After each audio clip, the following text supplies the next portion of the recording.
Hello students, इस video को शुरू करने से पहले आज मैं कुछ एक चीज आपको बताती हूँ, इसको रिलेट करना, ठीक है।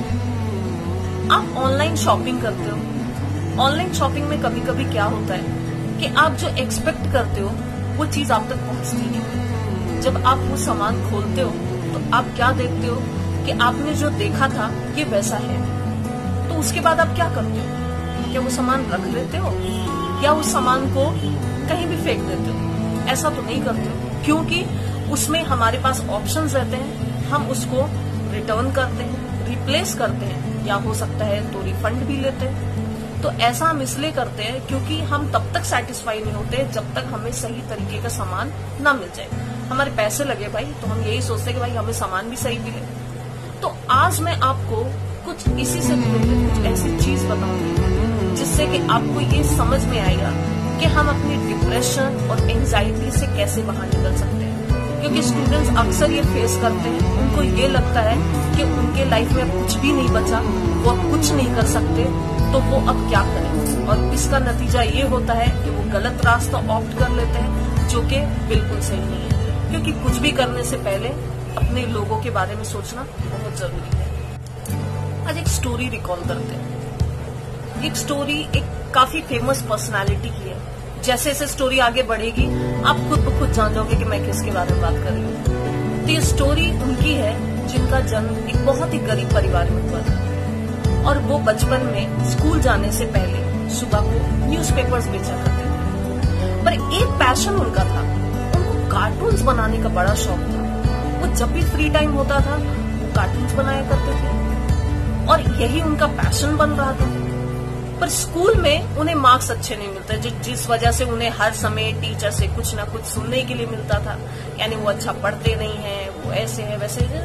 तो वो इन चीजों को अपने बैकयार्ड में अक्सर प्रैक्टिस किया करते थे। अपने फ्री टाइम में अपने कार्टून्स बनाया करते थे, अपने तरीके से डेवलप किया करते थे। अपने से ही पहचाना, मैं वॉल्ट डिज्नी के बारे में बात करूँ तो वॉल्ट डिज्नी एक जाना माना नाम है। तो जब उनकी कार्टून सीरीज पूरी तरह से फ्लॉप होने लगे तो वो बैंकरप्ट हो गए, और बैंकरप्ट होने का नतीजा ये रहा कि उनको अब कहीं भी काम नहीं मिल रहा था। उसके बाद वो थोड़ा सा डिप्रेस्ड हुए।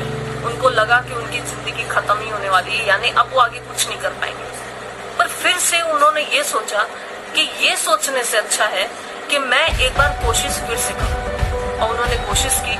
वो कुछ पैसे लेकर के हॉलीवुड की तरफ मुड़ गए, और उन्होंने सोचा कि वो अब अपनी फिल्म वहीं से डायरेक्ट एंड प्रोड्यूस करेंगे। पर जैसे वो वहां पे गए, जितने भी डिस्ट्रीब्यूटर थे सब लोग उनको रिजेक्ट करने लगे। क्यों रिजेक्ट करने लगे? क्योंकि उनके हिसाब से कि एक बोलता हुआ माउस, यानी कि एक चूहा ह्यूमंस की तरह बोलता हुआ, वो ऑडियंस को इम्प्रेस नहीं कर पाएगा। तो डिस्ट्रीब्यूटर्स उनको रिजेक्ट करने लगे। इसके बावजूद भी उन्होंने इस चीज से अपने दिल को परेशान होने नहीं दिया। उन्होंने सोचा नहीं, उन्हें फिर भी आगे बढ़ते रहना है। बट वॉल्ट डिज्नी को अपने काम पे पूरा भरोसा था, अपने आइडियाज पे पूरा भरोसा था। उन्होंने back to back cartoon series दिए, पर फिर भी थिएटर्स के बहुत सारे ओनर्स जो थे वो इसकी स्क्रीनिंग कराने में इंटरेस्टेड नहीं थे। हुआ ये कि डिज्नी बहुत सालों तक डेब्ट में डूबे हुए थे। फाइनली उनको उनके कैरेक्टर मिकी माउस को बहुत बड़ी पहचान मिली, और ये बहुत ही बड़ा सक्सेस भी हुआ, जिस वजह से वॉल्ट डिज्नी को हर लोग जान चुके थे। और उसके बाद तो हम खुद ही जानते हैं कि वॉल्ट डिज्नी ने कितने सारे अवार्ड्स जीते। It was around 32 awards that he has won.